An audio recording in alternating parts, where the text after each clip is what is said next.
Halo, halo. Mam nadzieję, że się słyszymy i że się widzimy. No, zobaczymy, czy widzę czat. O.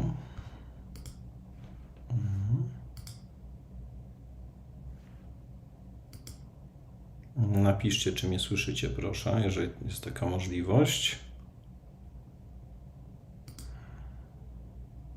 Bo zakładam, że się widzimy. To z dźwiękiem były wcześniej największe problemy. Mam nadzieję, że mnie słychać. Iwona, dobry wieczór. Emilia, tak, tak mnie słyszycie i tak mnie widzicie. Jest ok, no to świetnie, bo wcześniej miałem duże problemy. Znaczy, nie wiem jak to ustawić, żeby mój mikrofon, który jest tam, powiedzmy, że tutaj będę patrzył, to będzie mój mikrofon, który jest, powiedzmy, że tam bardziej profesjonalny, rejestruje dźwięk, ale później nie chce tego YouTube chyba przyjmować, także jest mały problem. O. Zobaczymy, czy będzie więcej osób. Tak, słychać i widać. Dobry wieczór, Iwono. Tak, dobry wieczór, bardzo oficjalnie. Świetnie, dobra. Ja ogarnę wcześniej czy później to streamowanie i te streamy powinny pojawiać się cyklicznie. Mam taki plan. Znaczy, nie wiem, na ile mi wyjdzie, ale mam taką nadzieję. Nie wiem, czy widziałyście właściwie moje gofry. Dzisiaj poszedł nowy przepis z goframi z maślanką. Wydaje mi się, że jest bardzo fajny. W ogóle przy gofrach stwierdziłem jedną rzecz, a robię teraz bardzo dużo gofrów, w związku z tym, że przygotowuję książkę dla mojego klienta o gofrach i robię tych gofrów tony. I doszedłem do tego, że najlepsze gofry wychodzą z gęstych rzeczy, czyli albo śmietany, albo maślanki, albo serka kanapkowego. Elżbieta, witamy Elu. Mam nadzieję, że mogę mówić Elu. W ogóle chyba wszyscy powinniśmy sobie tutaj mówić po imieniu, bo tak jest prościej. Miałem w ogóle...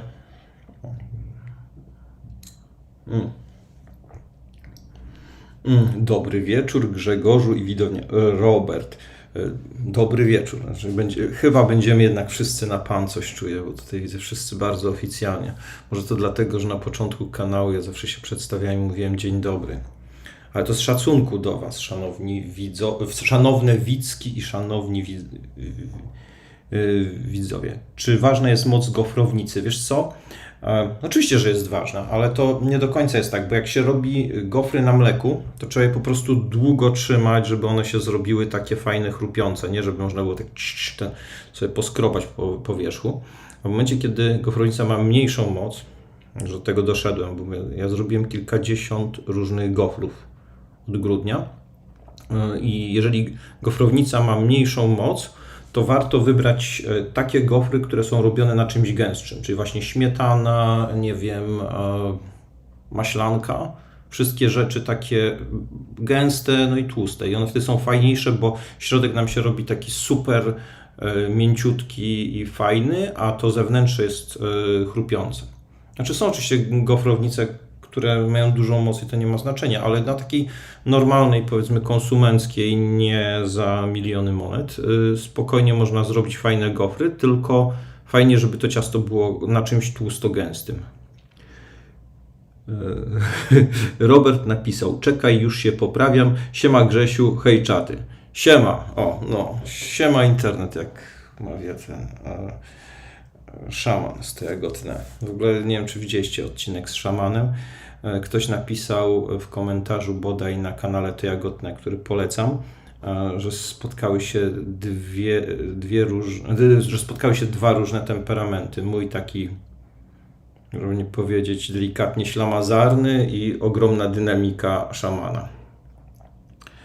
W takim razie muszę wypróbować Twój przepis. Tak, spróbuj, wiesz co, spróbuj i ja też jakiś czas tam to w shortach jest. Ja później w ogóle w opisie tego filmu postaram się wrzucić te rzeczy, o których będziemy rozmawiali. W shortach robiłem taki przepis z film z przepisem, gdzie używałem serka takiego kanapkowego i to jest super w ogóle. Bardzo fajnie działa, jeżeli chodzi o gofry. Będą takie chrupkie. Merkon, jestem tu nowy, mam pytanie, z czego zarabiasz, posiadasz restaurację? Mogę powiedzieć, że wiesz co, ja głównie, znaczy tak, przede wszystkim jestem twórcą takim pełnoetatowym, w sensie, że ja żyję faktycznie z kontentu i z rzeczy, które robię. Robię filmy, robię zdjęcia, piszę książki, czasami na zamówienie.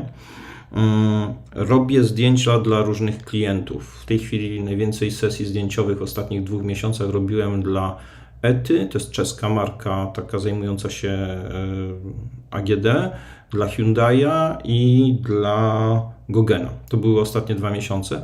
Oprócz tego zdarza mi się projektować restauracje, w sensie takim, że wymyślam komunikację tych restauracji. To, jak to ma wyglądać, czasami nazwę, czasami też menu. I to robię. Oprócz tego mamy taki ogromny projekt, który jest projektem naszym rodzinnym, który się nazywa Przepisy Joli. Przepisy Joli robię z moją mamą, znaczy pomagam jej, supportuję ją tam pod różnymi względami i też wspólnie tam robimy różne rzeczy i tam wydajemy w ramach tego czasami książki z innymi wydawcami. Plus oczywiście są to współprace reklamowe. Jeżeli jest jakakolwiek, to też jeżeli ktoś tego nie zauważy, że jest jakakolwiek współpraca reklamowa na tym kanale, to ja mówię w pierwszym zdaniu, że to jest współpraca reklamowa, bo ja chcę, żebyście wiedzieli, na czym zarabiam pieniądze i żeby to nie było jakiegoś, ojej, powiedzieć. Jeżeli mówię, że za coś nie biorę kasy, to nie biorę kasy, po prostu mi się coś podobało i wtedy o tym mogę gdzieś tam powiedzieć. Chociaż nie sądzę, żeby to, że powiem, że coś mi się podobało, przełożyło się na być albo nie być jakiejkolwiek firmy, tak na marginesie. A w ogóle fajnie, że przychodzą też nowe osoby, mam nadzieję, że zostaniesz z nami na dłużej. Beata, witam wszystkich na czacie, zdążyłaś? Oczywiście, że zdążyłaś, czekaliśmy na Ciebie. Nie chodzi o zarobki, a o wykształcenie i doświadczenie, może coś o tym. Okej, ja generalnie zajmuję się, wykształcony jestem w kierunku mediów. Zdjęcia, filmy, komunikacja to są rzeczy, które można powiedzieć, że wynikają z tego, czego się uczyłem w życiu. Przez pewien okres czasu nawet prowadziłem zajęcia z montażu. I to, jeżeli chodzi o doświadczenie takie wizualne. Jeżeli chodzi o doświadczenie kulinarne, to jest tak, że my mamy ogromną tradycję kulinarną w domu. Jeszcze mój dziadek, dawno temu posiadał 2 restauracje. Moja mama to Jola Caputa, tak. Babka, która odpowiada za przepisy Joli, moja ukochana mama, a jednocześnie osoba, która chyba najwięcej nauczyła mnie o kuchni. To tyle, jeżeli chodzi o takie rzeczy. Oprócz tego, to, czego nauczyłem się i jak nauczyłem się, zwykle uczyłem się po świecie. Albo jeżdżąc i gotując z ludźmi, albo pytając, albo czytając i pytając, albo odwiedzając jakieś miejsca. Nie wiem, tak jest z makaronami, czy z jakimiś rzeczami związanymi z kuchnią amerykańską. To są bezpośrednio moje doświadczenia i rzeczy, które się gdzieś tam nauczyłem. Dobrze, Wasze zdrowie. To jest oczywiście cola. Ostatnio używam jogurtu i śmietany do czegoś w rodzaju podpłomyku. Może to nie gofry, ale dodanie robi, że w jakości... Oczywiście, znaczy jeżeli używasz do tego jakiegoś proszku, sody, czegokolwiek, to jeżeli ten nabiał będzie jeszcze kwaśny, czyli będzie to jogurt, cokolwiek innego, no to ten proces będzie buzował, będzie fajniejszy. Tak się robi też takie domowe nany, czy właśnie flatbready. Zresztą na kanale jest też przepis na flatbready, który ja lubię robić. Czasami zapomnę kupić pieczywa, albo nie wiem, jest niedziela 18, żabami rzuca, jest brzydko, to wtedy sobie robię, bo to jest chwila. Poza tym to się też fajnie dzieli, bo flatbready czasami można zrobić po prostu na patelni, później pociąć na części i podać jako jakiś dodatek nawet do sałatki.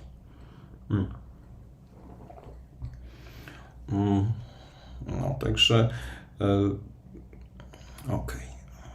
Boże, to jest dużo. Tam w paru komentarzach się pojawiło, to moja siostra w ogóle, moja siostra też zresztą prowadzi projekt kulinarny, zaś idealne ciasta.com, zapraszam, robi głównie ciasta. Powiedziała mi, że faktycznie ten poprzedni mikrofon z tym wyglądał jak koloratka. Zaczęła się ze mnie śmiać, że może powinienem ten stream opisać jako wizyta duszpasterska. Także, tak to wyglądało.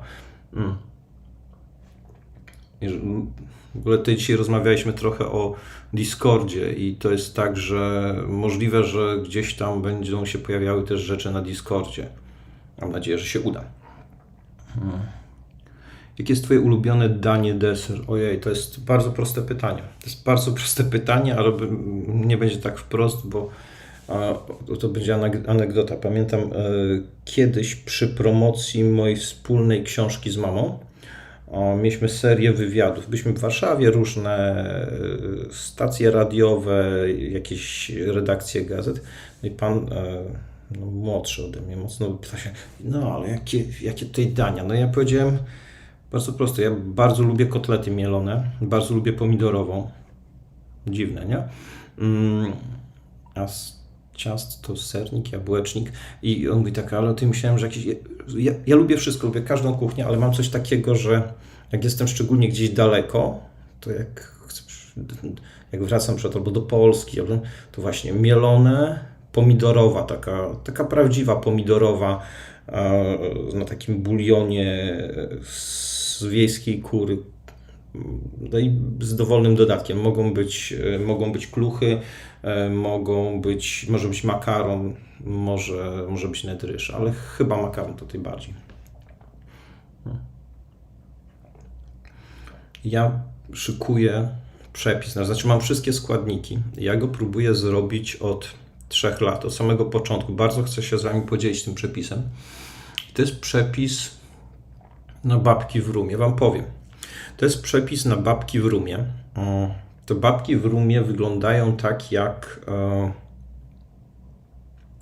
ogórki kiszone, w sensie formy, tak? Mamy małe babki słodkie, są w takiej zalewie rumowej. To jest deser, który ja bardzo też lubię i on jest popularny we Włoszech. I one sobie pływają, wyławiamy taką babeczkę z tego rumu, przekrawamy na pół i polewamy gorzką czekoladą. I to jest tak super pyszne. On jest taki, nie wiem, chyba drugi po tiramisu, jeżeli chodzi o deser we Włoszech, a jednocześnie jest to tak mówiono mi, i tak czytałem, że jest to danie wywodzące się z kuchni polskiej. To jest w ogóle część tego, co my jako naród wnieśliśmy do kultury kulinarnej świata, bo najprawdopodobniej na dworze króla Leszczyńskiego narodziło się to danie, bo ów król nie bardzo przepadał za takimi suchymi babami i wybierał inne dania, więc jego kucharz wymyślił, że taką babę drożdżową namoczy w zalewie rumowej. I to jest bardzo fajna rzecz. Ja w ogóle też muszę wam powiedzieć, ja te streamy sobie wymyśliłem teraz dlatego, bo ktoś powiedział, że jestem potwornie ponury i poważny. To nie jest do końca tak, tylko że jak ja robię ten przepis, ja w ogóle te rzeczy kręcę sam, więc w momencie, kiedy ja to robię, to mam 100% skupienia na tym, żebyście widzieli, żeby to jeszcze jakoś fajnie wyglądało i żeby to się nie spaliło, bo ja nie robię 3 razy tego samego dania. Ja robię, kręcąc robię je tylko raz. I czasami jak zobaczycie na przykład takie ujęcie, że ja coś tam na patelni, to ja muszę 3 razy przełożyć kamerę, wyostrzyć i zrobić to. I to są ułamki sekund. Tak samo te parujące takie dania, które są na końcu, to nie jest w żaden sposób podegrane. To jest po prostu danie, które ściągam, nakładam i robię finał. Ja nie przepadam za takimi technikami, gdzie się, nie wiem, kreuje dym, robię jakieś inne rzeczy. Dla mnie to jest w ogóle bzdura. Ja chcę, żeby to danie było takie, jakie możecie później sobie zrobić. W związku z tym nie zawsze mam czas na to, żeby bardzo być wesołym podczas tego, bo pali mi się coś na oku albo coś się dzieje. I stwierdziłem, że muszę robić streamy, żebyśmy się trochę chyba też lepiej poznali. Dobra, czytam następne rzeczy.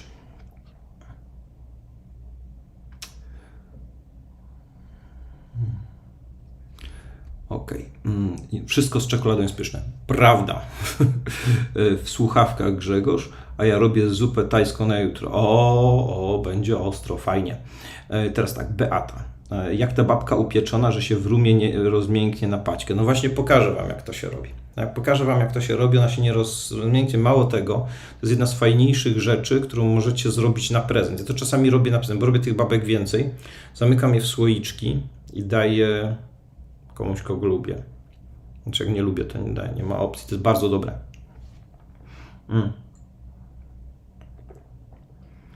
I jaki rum, bo są różne bukiety smaków. O właśnie, i tu już pozostaje nasze biały generalnie, jakie będziecie chcieli, ale to chodzi o to, jaki lubicie. A może być nawet najtańszy, to nie ma znaczenia, to nie jest finezyjne danie, tam nie ma miejsca na jakieś dodatkowe rzeczy. Kupujemy biały rum z jakiejś sieciówki, też będzie spoko, bo później z nim robimy, z tego robimy taką zalewę, to nie jest sam rum. Także po paru dodatkach i tak będziemy mieli zupełnie, tam to jest mocno cytrusowe, jest fajne, świeże. I myślę, że po kilku to raczej bym do samochodu nie wsiadał, znaczy nie w charakterze kierowcy. Okej. Maciej Borys, dobry wieczór, dzięki za dobry wieczór. Poważnie, dobry wieczór, panie Macieju. Mam kilka ulubionych. Najlepszy to proste ciasto z porzeczkami, po prostu bajka i kwaskowate mniam. Pozdrawiam i super profesjonalne filmy. O, dziękuję bardzo, dziękuję ci serdecznie. Udu Szaman, siema internet. Czy zjedliście wszystkie? O właśnie. O szamanie już, widzicie, nie wywołuj szamana z lasu. Nie wywołuj szamana, już mówiłem o naszym wspólnym nagraniu i o różnicy w temperamencie pomiędzy szamanem a mną. Także bardzo miło mi cię tu widzieć, a w ogóle wrzuć, jeżeli możesz, link do waszego kanału.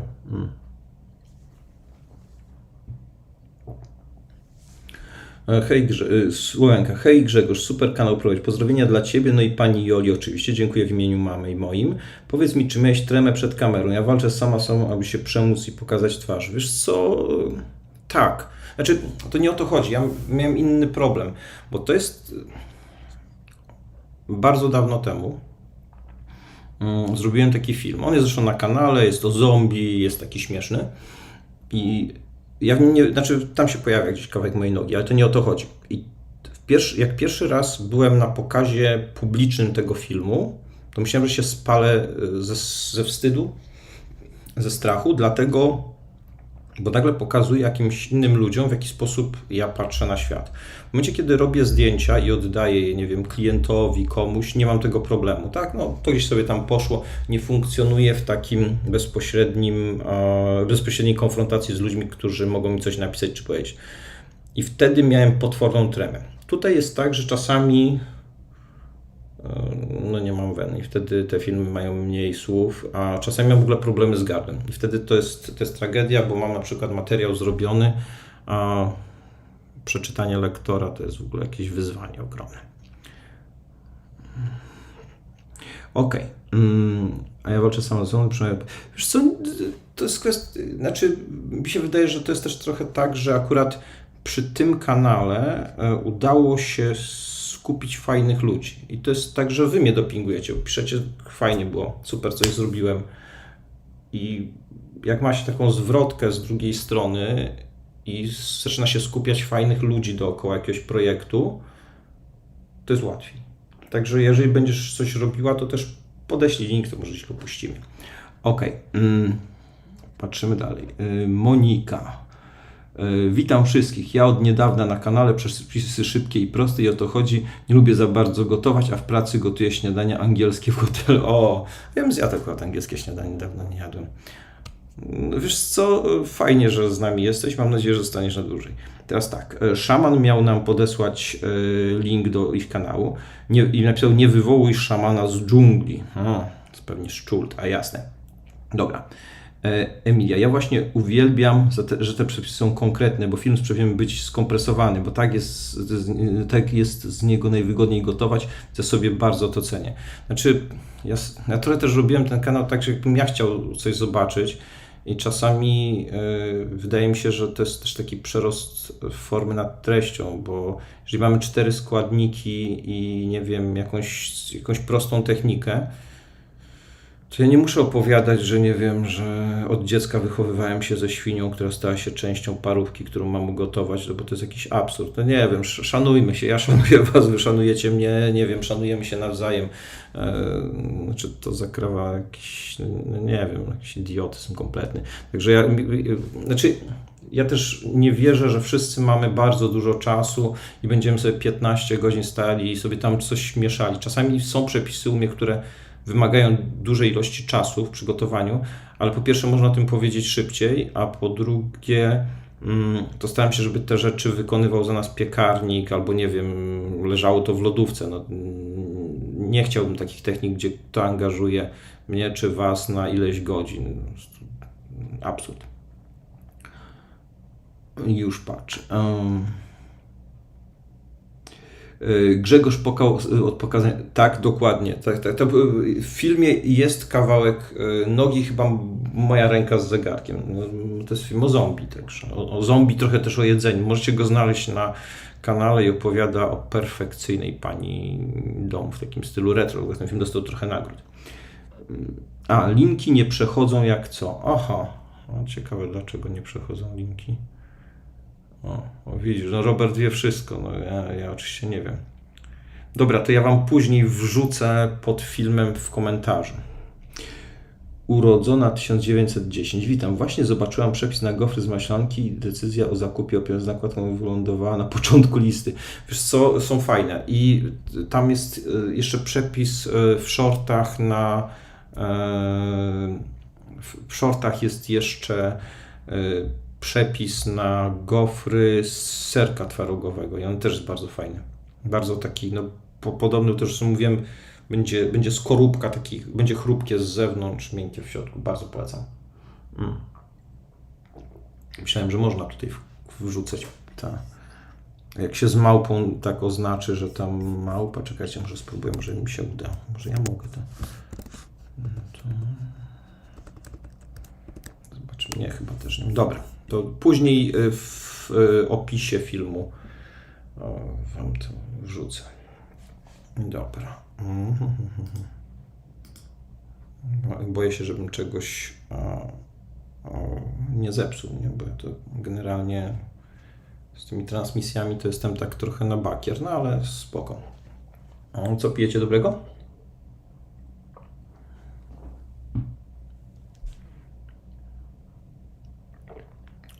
Czy próbowałeś jakieś przepisy z jadłonomii? Polecam wszystkie wegańskie ciasto orzechowe. Tak, uważam, że jadłonomia to jest najlepszy wegański projekt w Polsce.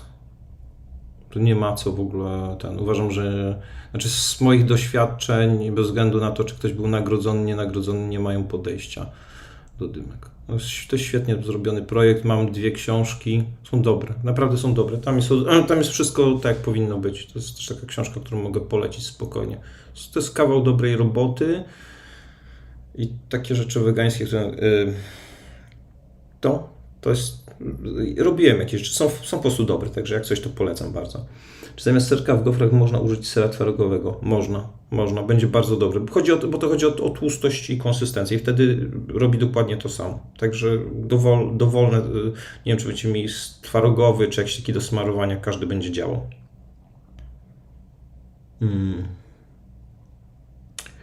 Ja nie... Jak nie mylę kanał, to Jagotne. Tak dokładnie kanał się nazywa. To Jagotne. Okej. Matko, chyba same gofry będę jadła w weekend. Może i tak, bo do tych gofrów dzisiejszych, które tam pokazałem, jest jeszcze dodatek, bo to jest jak gdyby pierwsza część tego filmu. Druga będzie bardziej hardkorowa. Będziemy robili kurczaka do tego. Słodkie gofry i kurczak, który jest... słony i jednocześnie pikantny. Po prostu super.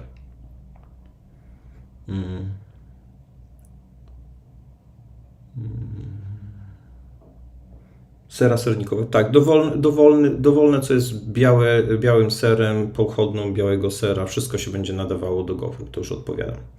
Gofry z serka są, Emilia.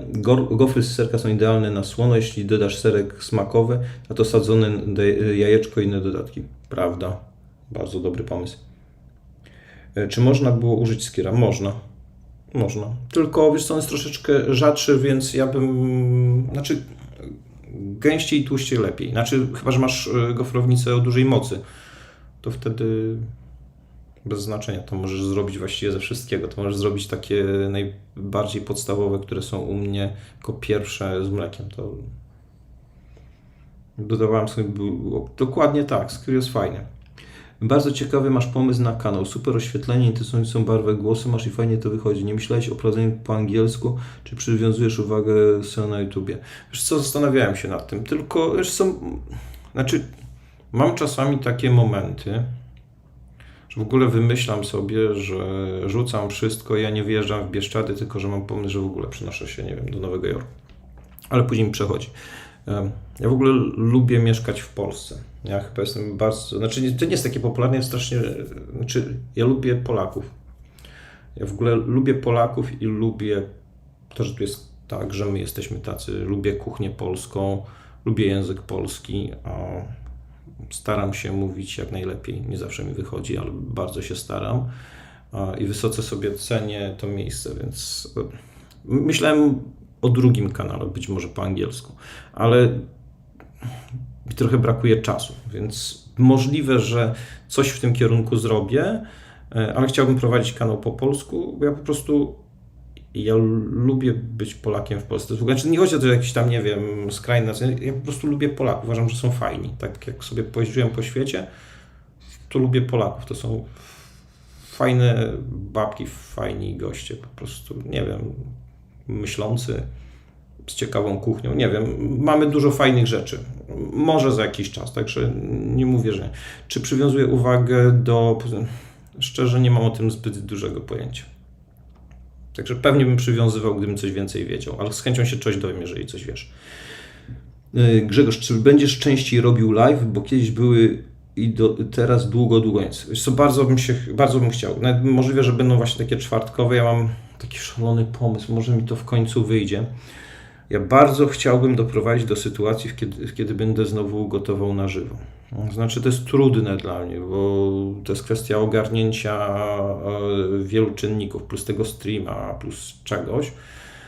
Ale jest taki pomysł, żeby weekendowo gotować z Wami, ale na takiej zasadzie, że w czwartek, w środę mówię Wam, o, takie składniki będziemy potrzebowali.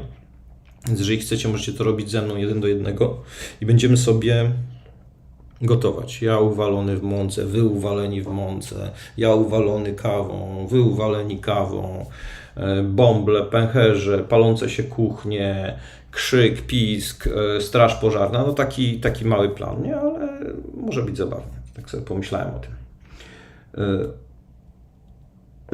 O Boże, takiego smaka na słone gofry. No, słone gofry są super, ale zrób te, które mówię, bo ja lubię, jak są i słone, i słodkie.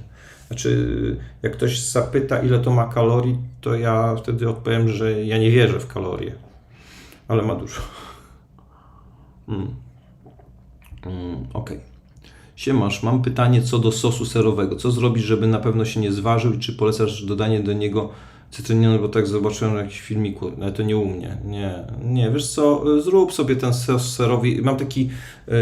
Mam taki film o kukurydzy i tam jest bardzo dobry sos serowy. Zrób, on się nie zważy. Zrób go dokładnie z tych proporcji, on wychodzi dobrze. Taki wychodzi amerykański sos serowy, jest ok, naprawdę. Także zrób według tego. Andrew, witam serdecznie. Witamy Andrew serdecznie. Witamy Andrew serdecznie. Okej. Nie ma za co. Super pomysł. Hej, dobry wieczór. Agnes. Cześć Agnes. Dobry wieczór. Wszyscy się są bardzo oficjalnie. To dlatego, że ja zrobiłem w tym kanale taką grobową atmosferę. Ja zauważyłem, że wszyscy do mnie mówią per pan i nie wiem. Starość bywa okrutna, powiem wam.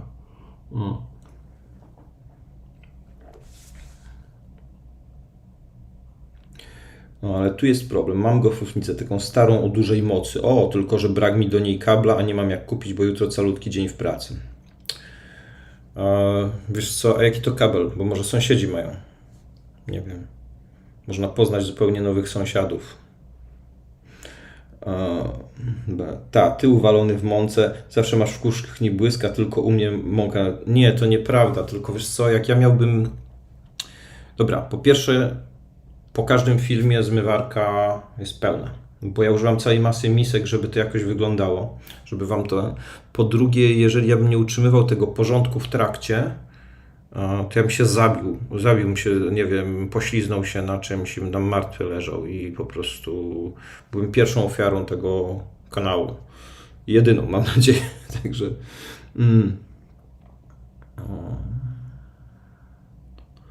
tak zrobię, dzięki. Chodzi o sos serowy. No to jest dobry przepis na sos serowy. Ostatnio czytałem jakąś książkę, nie pamiętam tej chwili, ale jakąś anglojęzyczną o kuchniach europejskich i był tam taki kawałek o kuchni polskiej. Z niego wynikało, że Polacy do każdego posiłku zaserwują ci kieliszek wódki.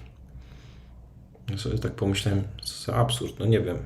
Później sobie pomyślałem tak, przyjechali pisać książkę, przyszli do jednego polskiego domu, ugoszczono ich, poczęstowano, przyszli do następnego. Jak tak przeszli przez ileś i w każdym oferowaliśmy i jedzenie, i alkohol, no to później jest taki wynik. Nie wiem, jak zobaczę tę książkę, to do wydawnictwa napiszę w sprawie raty, bo to nasza gościnność nas czasami gubi. Przynajmniej tak PR-owo. To jest świetny pomysł do poznania sąsiadów. Potem historię o pożyczeniu kabla będziecie wspominać przez lata. Dokładnie, szczególnie jak go nie oddasz. Unikanie sąsiadów latami, wiesz, niby kabel, ale będą pamiętać. A kuchnia swoją drogą ładna. Dziękuję bardzo. Dziękuję bardzo. Myślę, że całkiem okej. Całkiem fajny projekt. Dobra. No, także wracając do tej książki, to mówię, mam ochotę napisać erratę do niej, taką niewielką pod tytułem, że w Polsce no jednak nie do wszystkiego i nie zawsze alkohol, także może coś z tego będzie. W ogóle, jeżeli tu jest ktoś z wspierających, to mówię od razu, grudniowa i styczniowa wysyłka idzie razem. W ogóle do tych, którzy supportują kanał, wysyłam przepisy w formie drukowanej. I oni sobie dostają te przepisy, tylko muszę kumulować te wysyłki, bo niestety Poczta Polska zjada 120% budżetu na ten projekt i muszę to po prostu co 2 miesiące wysyłać.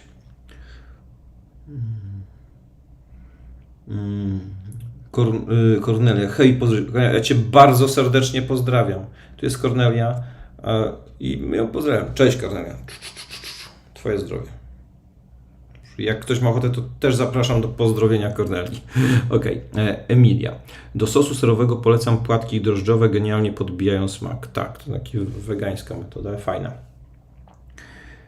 Niestety, słyniemy gościnnością na świecie, choć są tacy, co nawet herbatą nie poczęstują.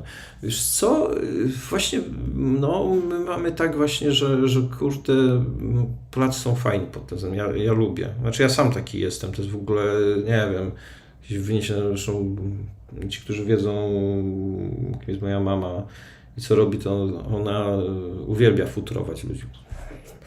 Jesteś głodny? Nie, to może coś zjesz. No ale też dobrze gotuję, więc jeszcze jak byłem nastolatkiem, to moi znajomi lubili ten układ. Także... The Legend. Witam Panie Grzegorzu. Dzisiaj z żoną zrobiliśmy stripsy zgodnie z Pana przepisem. Dziękuję serdecznie. Tam na Pana to ani wyglądu, ani niczego, także może po imieniu Grzesiek mam na imię. Będzie prościej. Bardzo mi miło. Kornelia. Hejka. No, właśnie, Beata już tutaj pozdrowiła Kornelię i tak to się robi. W ogóle cieszę się, że udaje nam się spotykać w takim fajnym gronie, bo mam wrażenie, że za wyjątkiem jakichś, nie wiem, tam marginesu, tam błędu, tak naprawdę projekt skupia bardzo fajnych ludzi. To jest super. To jest chyba najfajniejsza rzecz, bo czasami wstaję, a czytam komentarz, mówię, kurczę, zrobiliście mi dzień. Naprawdę, coś takiego, to jest bardzo ważne dla twórcy. Jak ktoś mówi inaczej, uważam, że kłamie i jednak się ludzie przejmują. Ja też się przejmuję tym, jeżeli, nie wiem, no, nie robię tego tylko i wyłącznie dla siebie i nie wierzę, że ktoś robi to, żeby była fajna. Też poniekąd pewnie wynika to z próżności, a poniekąd po to, że chcemy robić rzeczy fajne. I mam takie wrażenie, że to jest istotne. Jak wraca od Was jakiś komentarz, ktoś jest zadowolony, albo nie wiem, zrobiłem coś i komuś smakowało, albo zrobiłam coś i to jest jakaś nowa metoda dla mnie, będę tutaj super. Bardzo fajnie, poza tym taki wzajemny szacunek w komentarzach, jeżeli chodzi o widzów, także super. Bardzo się cieszę, że tu jesteście. W takim razie będę pisał po imieniu Grzegorz. Uwielbiam twój przepis na gulasz z kurczaka. Dziękuję. Zrobiłbyś kiedyś, chyba że już zrobiłeś przepis na pitę souvlaki. Okej. Z częścią pewnie tak. Pewnie tak. Tak, bo to jest w moich klimatach, także nie. Okej. Michał, dużo robisz dań z wołą, gdzie ją kupujesz? W Solgrosie ostatnio. Oni robią rozbiór. Kiedyś było tak, że kupowałem na wrocławskiej hali targowej. I tam w tym momencie było ok. Teraz też może jest dobrze.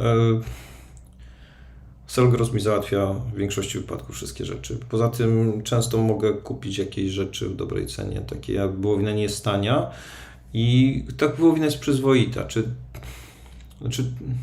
Czy w ogóle ta wołowina w Polsce może być fajna, tylko albo jest absurdalnie droga, albo no, można trafić też różnie, więc ja kupuję w Selgrosie najczęściej. Także to... Albo to takie polskie na pani. Mieszkając w UK długie lata czułem się niekomfortowo do starszych, dużo ode mnie osób po imieniu. O, wiesz co, tak jest, bo to też z języka wynika, tak? Bo my nie musimy jak gdyby stworzyć oddzielnej formy grzecznościowej. Ona jest tak przypisana i tak mówimy do siebie. Ale myślę, że tutaj w kuchni ludzie gadają do siebie po imieniu. Tak jest prościej, bez względu na wiek. The Legend. Miło mi w takim razie poznania od Szymona i Marceli. Bardzo miło. Bez też robimy z Twoich przepisów. Przymierzamy się jeszcze do kebaba z kurczaka i kurczak burger. Super. W tym tygodniu, bo dzisiaj opublikowałem gofry na maślance, które polecam. W tym tygodniu będzie wykończenie kurczakowe do tych gofrów. Będzie super. Zróbcie sobie to. Znaczy, to jest dla mnie taki... czasami to podają w barach śniadaniowych w Stanach, czasami to na lunch można znaleźć i to jest fajne, bo tam dodanie ma wszystko, także będzie, bo film mam już zrobiony, tylko muszę go zmontować. Czytam dalej. Okej. Andrew, polecam pizzę według receptury Grzegorza. U mnie co czwartek, ale tak ciasto pycha i tak dobre, że szok. Ta oszukana pizza, taka, za którą Włosi by mnie poćwiartowali, podejrzewam. I ja wiem, ja też ją lubię.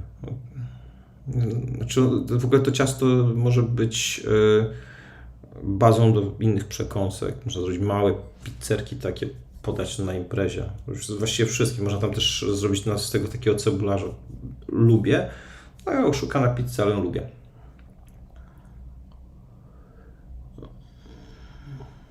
Grzesiek, a jak to jest z tym, bo słyszałem różne opinie, czy gorącą patelnię jednak można być, czy nie, bo jeden gada, że trzeba poczekać, aż ostygnie, a drugi, że nie trzeba. Czy wiesz co, jak masz stalową, dobrą patelnię, no to możesz sobie ją myć, nie? To się z nią nic nie stanie. Jak patelnia jest, powiedzmy... Znaczy ja kupuję w ogóle patelnie, które nadają się do zmywarki. To jest pierwsza rzecz, bo one są zwykle droższe, ale wytrzyma to dłużej. Z nimi tego problemu nie ma. Teoretycznie możesz mieć taką sytuację, kiedy będziesz miał bardzo gorącą patelnię i ją sobie rozhartujesz, nie wiem, będziesz lał na to wodę, jakieś zmiany temperatury. Znaczy nie powinno się nic stać, no bo to takie badziew, nie patelnia. Nie wiem, ważniejsze jest to przy patelni, szczególnie jak masz patelnię żeliwną, że w momencie, kiedy już ją wyczyścisz, umyjesz wszystko, żeby ją później natłuścić. Żeby nie następowała reakcja, tak żeby też nie rdzewiało, nic się z tym nie działo. To natłuścić i na przykład ręcznik papierowy pomiędzy patelnię, no, chyba że masz bardzo dużo miejsca. Ja nie mam aż tyle miejsca, żeby każda sobie stała oddzielnie na półeczce, ani też nie chcę ich wieszać, w związku z czym po prostu przesmarować tłuszczem, zrobić olej roślinny dowolny i ręczniki papierowe pomiędzy, to się nie odbija, jest spoko. W ogóle szykuję ten film o patelniach, bo uważam, że jest kilka takich rzeczy, którymi warto się kierować w momencie, kiedy się kupuje te patelnie. No i niestety z patelniami jest tak, że zwykle im lepsze, tym droższe. Znaczy bez przesady, nie, ale no jest różnica w cenach, a na pewno nie zrobię takiego materiału, w którym powiem, że ta patelnia jest zła. I w ogóle nie zrobię takiego materiału nigdy, bo Bo ja nigdy w życiu na przykład nie napisałem złego komentarza restauracji. Nigdy w ogóle nikogo nie oceniłem w sposób negatywny publicznie, dlatego, bo uważam, że nie mam do tego prawa, bo wiem, że za tym idą jakieś biznesy ludzkie, a każdy może się pomylić. Jeżeli mam jakąkolwiek uwagę na przykład do obsługi restauracji, to mówię to im w oczy. Płacę rachunek, mówię to im w oczy i to jest wszystko. Uważam, że każdy z nas może popełniać błędy, takie rzeczy potrafią zrobić komuś krzywdę i wydaje mi się też, że chłop z internetu nie powinien być wyroczny. Jaki by nie był. Bez względu na to, czy to jest taki mały kanał jak mój, czy ktoś ma miliony, bardzo daleki jestem od tego, żeby mówić tu dobrze, tu źle. Nie wiem. Nie chciałbym takiej odpowiedzialności. Wiecie, rano myjąc zęby, fajnie jest patrzeć sobie w lustro i widzieć człowieka, a nie świnię. I jakoś nie wyobrażam sobie sytuacji, w której wywalam, ale mogę powiedzieć, jakie rzeczy mi się podobają. Dlatego jakoś tam chodzi za mną ten materiał o patelniach, na co ewentualnie należy zwrócić uwagę, jak się je kupuje. Ok. Patrzymy dalej. Bardzo przyjemnie ogląda się wszystkie filmiki, konkretne przepisy, krótko i na temat. Jesteśmy swój kanał i zostaniemy na stole. Bardzo mi miło, bardzo mi miło. Cieszę się, że jesteście, bo jest masa naprawdę fajnych ludzi, takich. To nie jest duży kanał, pewnie, nie wiem, może nigdy nie będzie jakiś bardzo, bardzo duży, za to skupia bardzo fajnych widzów. Także to jest najważniejsza rzecz. Skrzydełka z tego przepisu to mi hit imprezowy, uwielbiam, bardzo mi miło. Znaczy z tymi skrzydełkami jest też tak, nie wiem, czy kiedyś takie robiliście, bo tam ostatni etap przygotowania możecie sobie nawet zostawić na drugi dzień, w sensie takim, że robicie wszystko, chłodzicie, później do temperatury pokojowej i ten ostatni etap zapiekania w glazurze robicie przed samym podaniem. Tak jak macie imprezę, możecie zrobić. Czyli w jeden dzień wszystko sobie te długie pieczenia załatwiacie, a dopiekacie tylko na następny dzień. Tylko musicie je włożyć do jakiegoś worka, żeby one Wam nie wyschły. Teraz Wam powiem w ogóle o wysychaniu mięsa, ale poczytam dalej, dobra? Monika. Ja robiłam kurczaka szarpanego, też fajny przepis, łatwy, szybki i smaczny. Bardzo mi miło. Ja też go lubię. Znaczy w ogóle lubię szarpane rzeczy, bo to można dodać do sosu i zrobić z tego obiad, albo podać na kanapkach, albo na krakersach. Na czym to będzie? Okej. Grzesiek, ta pizza to jest super. Zjesz i nie czujesz za chwilę głodu. Jak po tych z pizzy. Dziękuję. A nie wiem, czy próbowaliście pizzy chicagowskiej. Jest przepis na kanale i bardzo polecam. I ja będę ją robił jeszcze w drugiej odsłonie, którą chyba nawet bardziej lubię, bo tam jest taki... Chodzi o to, żeby wziąć dobrej jakości polską białą kiełbasę i zrobić tą warstwę z tego farszu z białej kiełbasy. Jest lepsza niż z włoskiej, zdecydowanie. To jest bardzo dobre. Podeślę Ci linka do ciekawego testu patelni na jednym z polskich... Ale ja się nie odniosę, bo jak dałem się nie odnoszę do żadnych kanałów. Znaczy, bo ja Wam powiem tak, ktoś mnie czasami pyta, co ja myślę. Jeżeli nie mam o kimś, czy o czymś do powiedzenia, czegoś dobrego, to ja nie mówię. Znaczy, a czasami po prostu się na tym nie znam, nie mam zdania, bo to znowu chłop z internetu. A propos, właśnie aż nieraz się dziwię, że twój kanał nie ma więcej wyświetleń. Myślę, że w końcu Cię wybustuje, bo same przepisy realizacji jest na top poziomie. Wiesz co, nie wiem, ja nie wiem w ogóle, czy jest tak masowy odbiorca na takie treści. I tego nie wiem. I szczerze powiedziawszy, jak w ogóle zaczynałem, to znajoma mi kiedyś powiedziała, że to jest projekt, który może skupić 2000 osób maksymalnie. Nie wiem, tak, jest nas dużo więcej, może, nie wiem, ale widzę w ogóle, że shorty, ta forma shorts działa i ona faktycznie powoduje, że subskrybentów na kanale pojawia się więcej. Ale te formy takie poziome, powiedzmy klasyczne czy normalne, no różnie, naprawdę różnie. Iwona, rzeczywiście skrzydełka to hit imprez. O, bardzo, bardzo mi miło. Ja też lubię, no, są super. To... Nie chcę opinii, a to bardzo chętnie, czy wiesz, ja w ogóle... Znaczy ja mam takie poczucie, że my się uczymy od siebie wzajemnie, wszyscy, to nie wiem, nadal są rzeczy, które na całe szczęście mnie zaskakują i nadal są rzeczy, których się uczę. Kiedyś jeszcze jak uczyłem montażu, mieliśmy taką kursantkę, która nie wydawała się osobą, o której bardzo dużo się nauczymy, a było wręcz przeciwnie, bo tak naprawdę potrafiła znaleźć takie rozwiązania, na które sami nie wpadaliśmy. Okazało się, że miała zupełnie inne podejście, także fajnie jest w kuchni dowiadać się też od innych. Tego często jak mi piszecie, a ja robię coś tam inaczej, to mówię, okej, fajny pomysł, albo trzeba to spróbować, bo to jest super. I tak samo jest z informacjami o książkach czy o źródłach jakichś, super. Jak długo prowadzisz ten kanał? Chyba 3 lata, znaczy w ogóle kulinarnie, bo tu jest mój film o zombie chyba sprzed 10 lat, 12, a to stary bardzo, bo miałem to jako moje konto YouTube'owe, a ten kanał, nie wiem, 3 lata temu, chyba w 2020 roku zacząłem go robić. To zwykle jest tak, że coś się tam... Ja za bardzo nie miałem czasu się tym zająć, a miałem ochotę zrobić to trochę inaczej niż robiłem rzeczy do tej pory i tak. Beata. Jeśli chodzi o białą kiełbasę, to też ciężko osmażą. Kupuję i wciąż szukam, ale żadna nie jest tą, którą pamiętam. Wiesz co, ja kupuję... A kupowałeś tą w Solgrosie? Ona jest spoko. Znaczy moim zdaniem jest spoko. I do tego się nadaje. Nie reklamuję, że nie mam żadnego dealu z Solgrosem, ale robię tam zakupy. Biała kiełbasa w Solgrosie była ok, ta ich. Albo kupuję, ja już Wam mówiłem, w soboty chodzę na takie targowisko we Wrocławiu naprzeciwko hali Aren, jak ktoś jest z Wrocławia, i tam jest w drugim rzędzie, naprzeciwko jest taki targowisko, w drugim rzędzie wystawiają się tylko w soboty, zamknięty pawilon, normalnie lady chodzi, ale są tylko w soboty, ludzie, u których kupuję kiełbasy i miałem od nich białą kiełbasę, była też super. Maciej, hej Grzesiek, cześć wszystkim. Cześć Maciej. Pominąłeś jeden z moich komentarzy, przepraszam, pytałem parę postów wcześniej, możemy przyjąć czas do góry i wrócić do pytania. I już patrzę, przepraszam najmocniej. Czy mógłbyś powiedzieć na temat noży? Chodzi mi o coś profesjonalnego, z czego korzystać, jak to wygląda cenowo i w eksploatacji. Czy mógłbyś coś powiedzieć?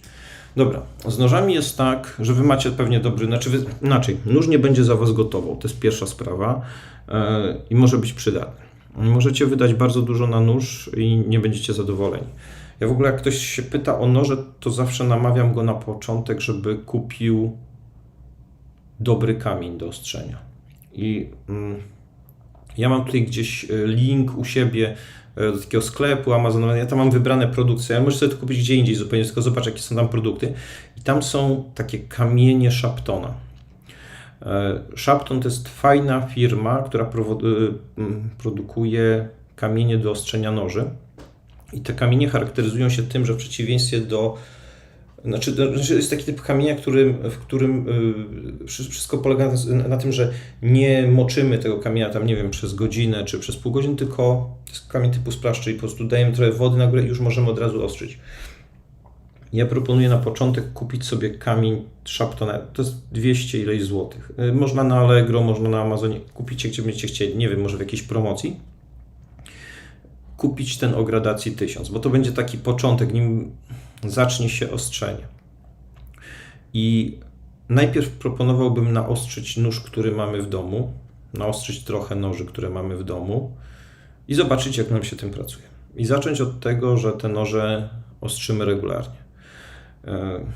No iluzją są takie, nie wiem, informacje o tym, że ktoś nóż ostrzy raz w roku, jest to ostrość katany. Noże trzeba ostrzyć, bo one się tępią. No, proces cięcia polega na tym, że tracimy na tym. Więc zacząłbym od kamienia, a później zastanowił się nad tym, co chcę. Jaki chcę nóż szefa kuchni. Chociaż ja nie wiem, czy gdybym w tej chwili miał kupić pierwszy nóż, to czy nie kupiłbym po prostu tasaka chińskiego.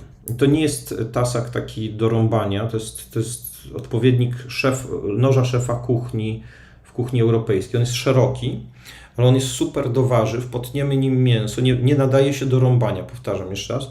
I można go dostać na Allegro za, nie wiem, 130, 150, 170 zł.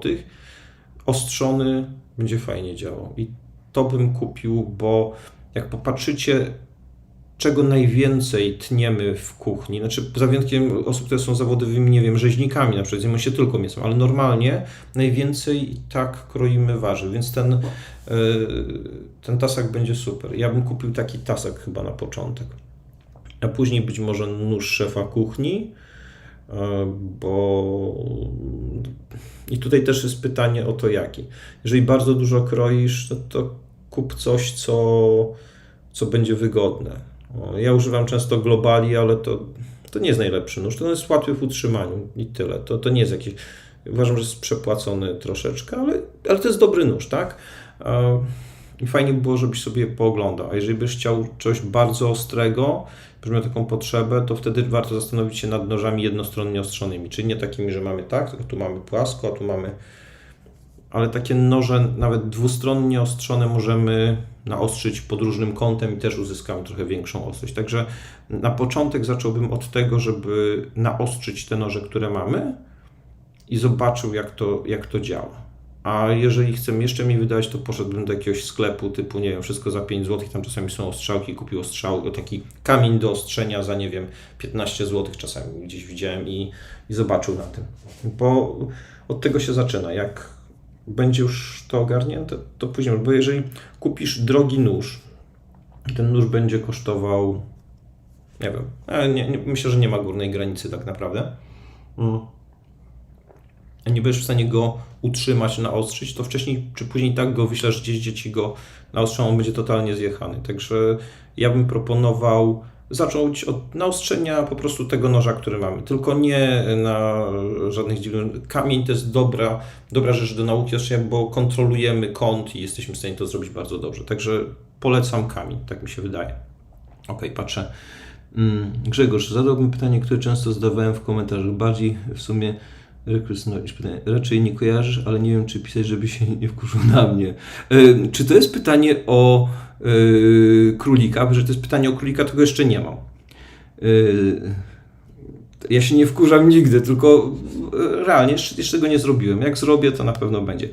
Chyba że o fasolkę po bretońsku, tak jak będę robił ją w sobotę. Okej. Zgadza się, ta skrzynka to hit. Maciej, hejka. 13 lat temu pierwszy kulinarny 22 czerwca 2020 roku. O, Robert wie wszystko. No kurczę, to mnie, jak miło Cię widzieć znowu na żywo. Czy Ty miałeś problemy ze wzrokiem? Żartuję. Bardzo mi miło też. Sporo noży. A propos noży, to chciałbym spytać, czy przegapiłem Twój autorskie? Nie. Ja ten nóż mam zrobiony. To jest za drogi. Teraz Wam powiem to o tym. Jakiś czas temu myślałeś nad zrobieniem jakiejś ilości noży do sprzedaży, ja nie wiem, czy przegapiłem ciężki rok. Nie. Ja go nie wypuściłem i chyba go nie wypuszczam. Mam trochę inny pomysł i bardzo chciałbym, żeby ten kształt noża i ten nóż był w domenie publicznej. To znaczy, jeszcze nie wiem, jak to załatwić do końca, ale chciałbym, żeby każdy mógł go wyprodukować. I moim największym marzeniem byłoby to, żeby ten nóż mógł być wyprodukowany przez dużego producenta. Ja nie chcę nikt złotówki, żeby było jasne, tylko przez dużego producenta, który może te noże później ludziom sprzedać po, nie wiem, 70 zł. To byłoby moje marzenie, tak naprawdę, bo uważam, że to jest bardzo dobry nóż, tylko w takim modelu, o jakim myślałem, jest absurdalnie drogi. I to jest absurd, po prostu. Uważam, że to jest absurd. Znaczy, ja mam trochę drogich noży, ale nie oszukujmy się, ja z tego żyję i to jest taki trochę fanaberia, tak? Ale trochę drogi noży też sprzedałem, bo szczerze chciałbym, żeby to było dostępne. Ja chyba nie jestem, znaczy w ogóle nigdy nie myślałem o tym projekcie w taki sposób, że to będzie skok na to, żeby zrobić na tym pieniądze, a wyprodukowanie tego noża w takiej formie, jak ja go mam, zrobionego, mam ich kilka, kosztuje bardzo dużo pieniędzy. I nawet gdybym na tym nie zarabiał, to uważam, że cena jest absurdalnie wysoka. To tak tyle.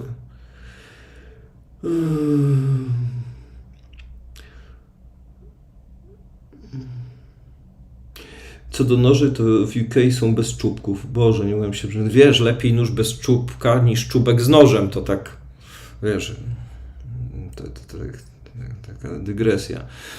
Okej, obecnie w UK Aspel to Świdnica, rzut kamieniem. O, Świdnica, bardzo, bardzo fajne miejsce. W Świdnicy jest jeden, znaczy z dwóch zachowanych, jeden z trzech kościołów pokoju, które się pojawiły po wojnie 30-letniej. Jeżeli nie byliście, to bardzo polecam, bo są to budowle, które powstały bez użycia jednego gwoździa. Bardzo fajne. Nie, to było pytanie o fasolkę. Tak, ja Ci już odpowiadam, jeżeli chodzi o ludzie, którzy sprzedają mi kiełbasę, i którzy sprzedają kiełbasę, ale których ja kupuję kiełbasę, między świętami a dzisiaj, wczoraj ich nie było wolne, więc myślę, że w sobotę będą. Nie da się zrobić dobrej fasolki po bretońsku bez kiełbasy, a też za mną chodzi. Ale tak poważnie to noże bez czubków mogą być ok. Co ty tym czubkiem robisz? Bo to też, że tak zapytam. Znaczy za wyjątkiem carvingu, czy nie wiem, czy filetowania ryb, to ja się zastanawiam, co ty tym czubkiem tego noża robisz. Jakiś znajomy sushi master mi opowiadał taką, nie anegdotę, to była historia. Przyszedł pan tam coś naprawiać i nie wiem, jakąś śrubę chciał odkręcić i wziął od nich taki nóż tam jakiś drogi w ogóle. I tym końcówką taką byli bladzi, tak? Magdalena, dobry wieczór. Korzystając z okazji, chciałabym podziękować za fantastyczne pomysły i inspiracje. Ojej, jak miło. To może to nie do mnie, jeszcze się okaże komuś innemu. Zaraz czytam dalej. Dzięki którym kulinarnym melepecie udało się kilkukrotnie zabłysnąć. Jesteś moim... Ja, guru? To nie, to ja się nie nadaję. Słuchaj, teraz ja sobie mogę nie poradzić z tym. Ja miałem zaplanowane jednego drinka z wami, a po takiej informacji to wiesz... Nie mam psychoanalityka, więc mój barman może sobie nie poradzić z tą ilością. Tak też polecam, kościół jest perełka. No właśnie w Świdnicy kościół pokoju. To nie chodzi, bo to jest kościół protestancki, to mi się wydaje, że jest protestancki. Genialny. No. Jedna z takich budowli, które robią ogromne wrażenie. Czy ja w ogóle lubię architekturę i historię. A co myślisz na temat drogich sprzętów typu piekarnik za 6-7 tysięcy, czy faktycznie może mieć... No dobra. Nie podam nazwy producenta, bo to nie o to chodzi, ale kiedyś byłem na pokazie piekarnika. Ten piekarnik miał być, jeszcze nie znaliśmy ceny, ale miał być w kategoriach droższych. No i był taki pokaz dla dziennikarzy. To nie było dla blogerów, to było dla dziennikarzy, dla branży technologicznej bardziej. No i tam się miało nic nie przypalać. I w trakcie, jak opowiadano nam o tym, jak to się ma nie przypalać, to pan, który był w tle, zaczął się robić taki blady, później zaczął ganiać, a później pojawiły się kłęby dymu i wszyscy dziennikarze musieli wyjść z pomieszczenia, bo to się spaliło. Nie wiem, ja mam piekarnik retro, zresztą go widać na filmach, ale on nie ma żadnych mega funkcji. Tam po prostu grzanie góra-dół, termoobieg, jakiś grill. Można go nagrzać do 275 stopni. To jest wszystko. I ja nie mam takiej potrzeby posiadania takiego piekarnika, jakiegoś, nie wiem, tam za 6 czy 7K. Trochę bym się zastanawiał nad tym, czy nie byłoby mi szkoda, jakby go szlak trafił, nie? No, nie wiem. Z tym ja mam tak... Ja się trochę boję, że jak wezmę sobie, kupię piekarnik, który będzie miał podłączenie do internetu, to on przez internet kogoś pozna, jeszcze mi wyjedzie, może Tindera założy, będzie przypał.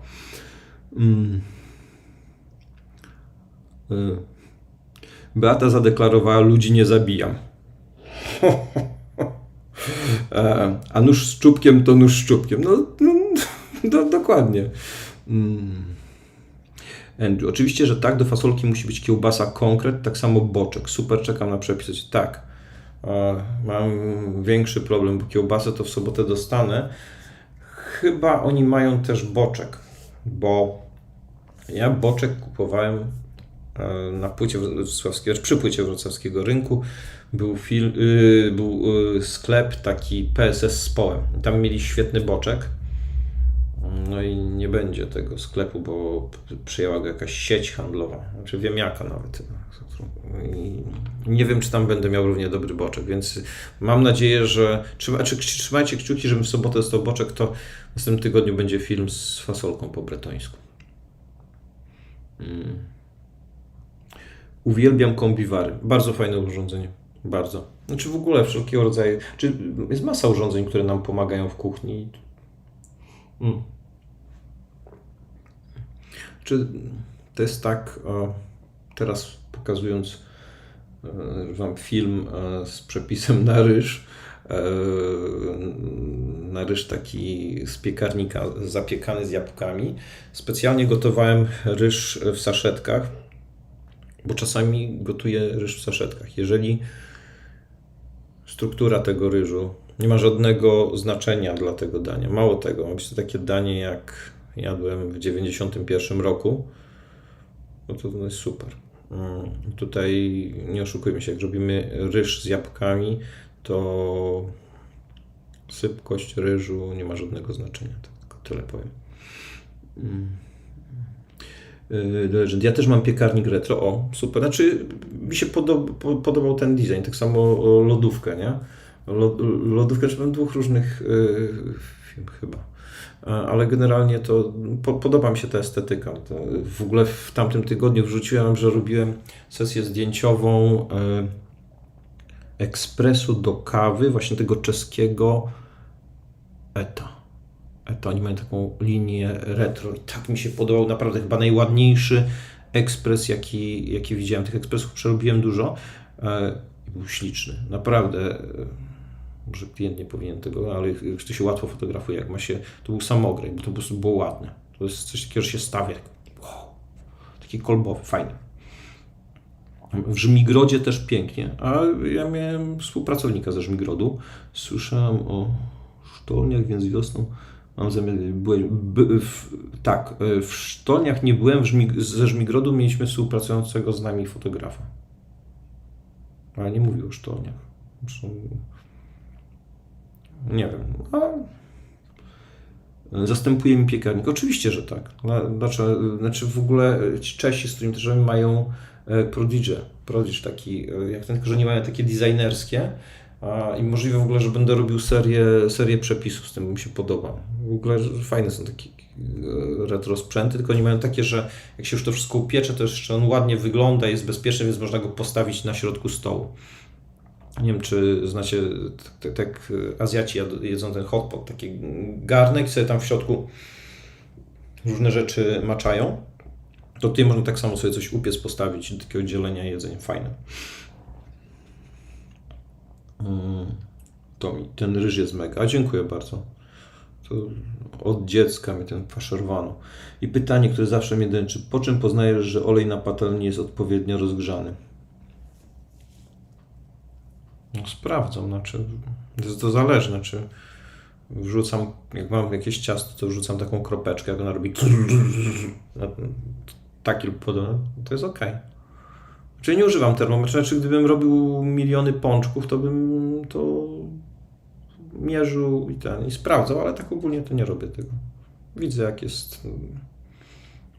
Prawda jest też taka, że ja tę płytę, którą mam, tą moją kuchenną mam dobrą, naprawdę jestem z niej bardzo zadowolony, to jest dobra indukcja, a to nie jest jakiś też, no nie wiem, no to nie jest coś za co trzeba nerkę sprzedać, ale powiedzmy, nie wiem, tam chyba w granicach 2-3 tysięcy, przepraszam najmniej, to mam to, też wyczuwam, też już wiem, ile mniej więcej się smaży, także...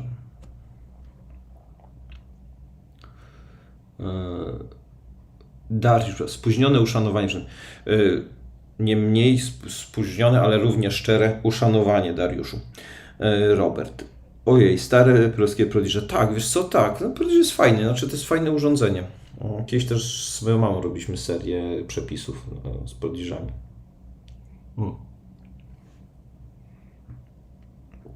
Emilia, aż musiałam wyjść na chwilę i zobaczyć ten ekspres. Piękny, właśnie czegoś takiego od dawna szukam. Mały, a piękny. To jak mogę Wam podesłać później link do filmu, który z nim zrobiony jest po prostu... Jest śliczny, no co mam powiedzieć. Eta, nie wiem jak go wyszukałaś, to jakoś napisała, jak go wyszukałaś, co pewnie innym też będzie prościej. Oni mają całą taką serię retro sprzętów i on mi się strasznie podoba. Muszę się zastanowić, bo no fajnie, jest po prostu ładny i nie wiem, chyba jest w granicach tam 600 zł, także daje się ok.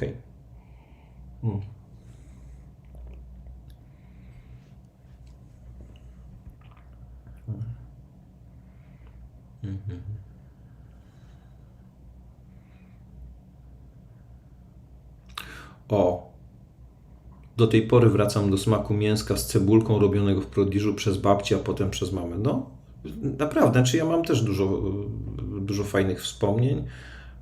Też udka kiedyś jakieś robiłem z tego, mięso właśnie, takie bułeczki. Moja babcia, świętej pamięci, piekła takie bułeczki drożdżowe, które w środku miały nadzienie jak pierogi ruskie. Mam nadzieję, że mi znowu nie zablokują kanału i social media przez to, że to powiedziałem, no ale liczę na to, że jednak nie. No. Generalnie miałem bana na Facebooku za te pierogi.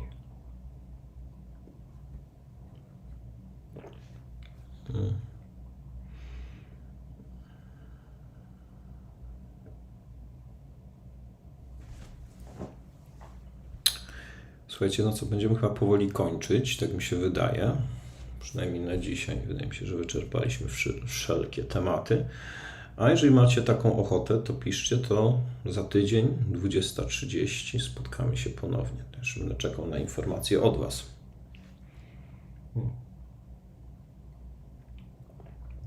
W ogóle bardzo Wam dziękuję, że tak licznie się tutaj zjawiliście.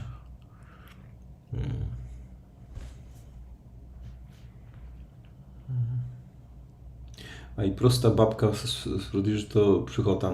Wspominam, jak tata zawsze kopał, żeby wychodził za kalec, który uwielbiał, a mama oczywiście twierdziła, że takiego gościom nie poda. A nie było bana za... Nie, za to akurat za to nie miałem jeszcze póki co. A sam używałeś? Mam wciąż taki, który jest starszy. Tak, używałem i to takiego starego też. To jest bardzo fajne urządzenie, naprawdę. To jest taki piekarnik, jest super. Jak pojawią się przepisy, to sobie coś zrób z tego, ewentualnie, wiesz co, wejdź na przepisy Joli i wpisz nazwę urządzenia. Tam też ci się pojawią przepisy, które są dostosowane do tego. Musisz go wyczuć oczywiście, w zależności od... I on też wymaga odpowiedniego kabla, tamten przynajmniej. Te nowsze już nie, ale jak masz taki zabytkowy, to będzie taki śmieszny kabel z wtyczką. Możesz powiedzieć jakieś fajne restauracje we Wrocławiu? Tak. Ale to musisz powiedzieć, jaka kuchnia Cię interesuje. Znaczy, jest dużo fajnych miejsc, które są w ogóle nieoczywiste. Od dworca głównego jest taki ciąg lokali, które są pod nasypem kolejowym i tam są różne fajne rzeczy. I tam lubię pizzę w pizzerii C. Uważam, że jest bardzo fajna. Jest o tyle też to fajne, że możesz sobie pójść do innego lokalu, sąsiadującego, czy nie tam dwa lokale i zapytać, jeżeli mają coś, co lubisz pić. Nie wiem, na przykład mają dobre piwo, które lubisz, albo nie wiem, koktajle i możesz zapytać, bo większość z tych lokali pozwala oni nie mają swojego jedzenia, więc możesz sobie przynieść jedzenie z C. Wtedy idziesz do C, zamawiasz sobie pizzę, stajesz takiego pikacza. Jak pizza jest Twoja gotowa, to on robi drr, drr, idziesz sobie po pizzę i sobie ją przynosisz normalnie i jesz w lokalu, który tej gastronomii nie ma. C na pewno w tym samym ciągu, znaczy tych lokali, są jeszcze takie szaszłyki, nie pamiętam się, cuda na kiwi, one są też ok. Oprócz tego jest tam semafor i są tam dobre bao, takie bao z boczkiem, też bardzo smaczne i jest napa, to w tym ciągu. Jeżeli chodzi o rynek, przepraszam, najmocniej gardłem tyle wsiada, rynek i okolice, to jest dużo fajnych hinduskich miejsc, jeżeli lubisz. Taki najbardziej europejsko wyglądający, należący do tych samych właścicieli, co inne, jest Koncept India. Jest fajnie. W ogóle we Wrocławiu jest dużo też dobrej pizzy.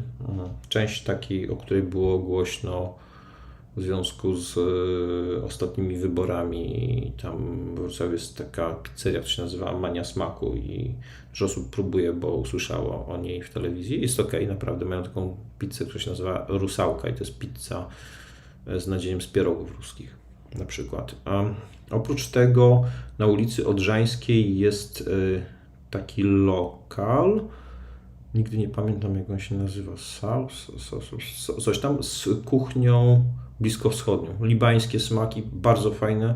Właściciele mają część rzeczy z warzywami ściąganymi z Libanu, więc jest fajnie i w ogóle bardzo tanio. Absurdalnie tanio i to jest miejsce bez alkoholu, bo to jest takie miejsce halal. To tak na szybko, co mógłbym Ci powiedzieć, ale jest więcej fajnych miejsc, naprawdę.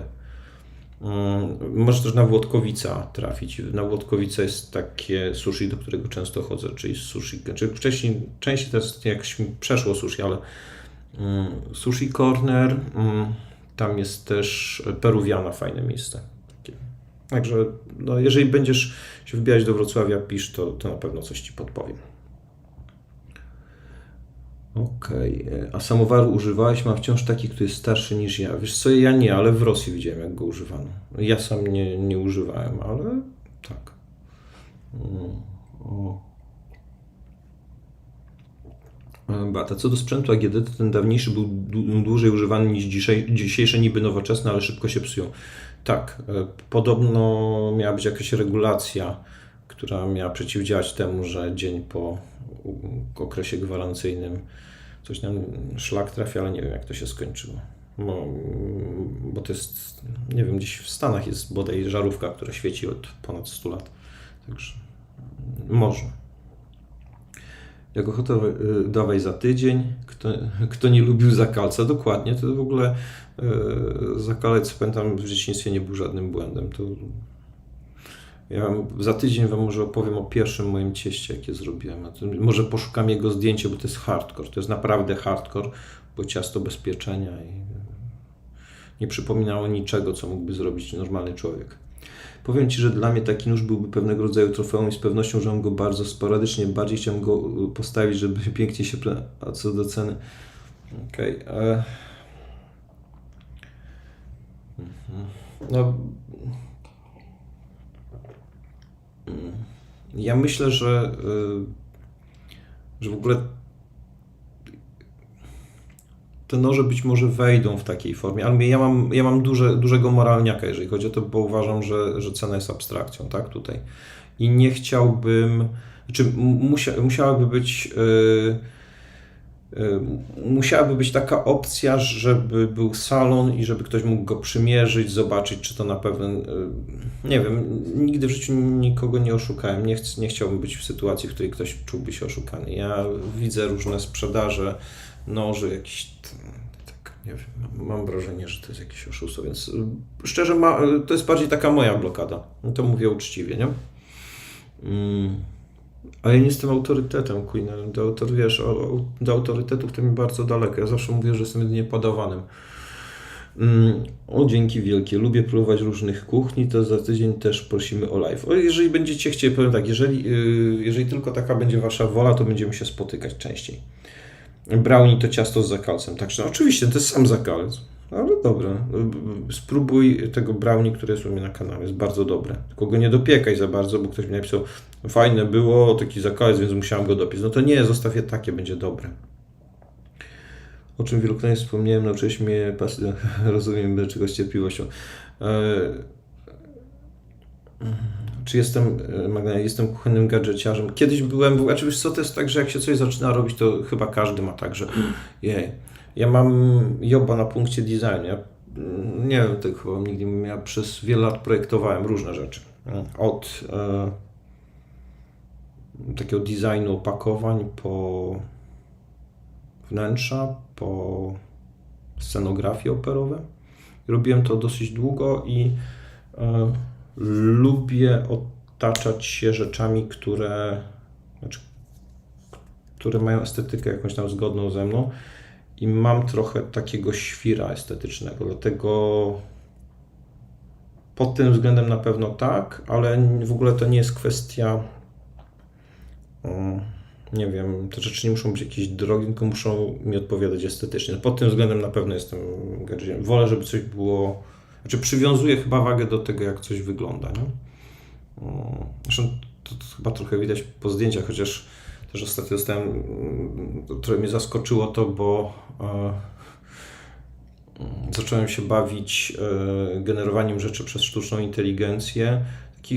Ja używam pakietu Adobe'ego i tam zaimportowałem moje własne zdjęcie i poprosiłem, żeby w moim stylu ktoś wykonał, znaczy sztuczna inteligencja wykonała zdjęcie, no i było zbliżone do tego, jakbym ja je zrobił. Jest to trochę przerażające, że tak łatwo przeanalizować to, jak ktoś pracuje.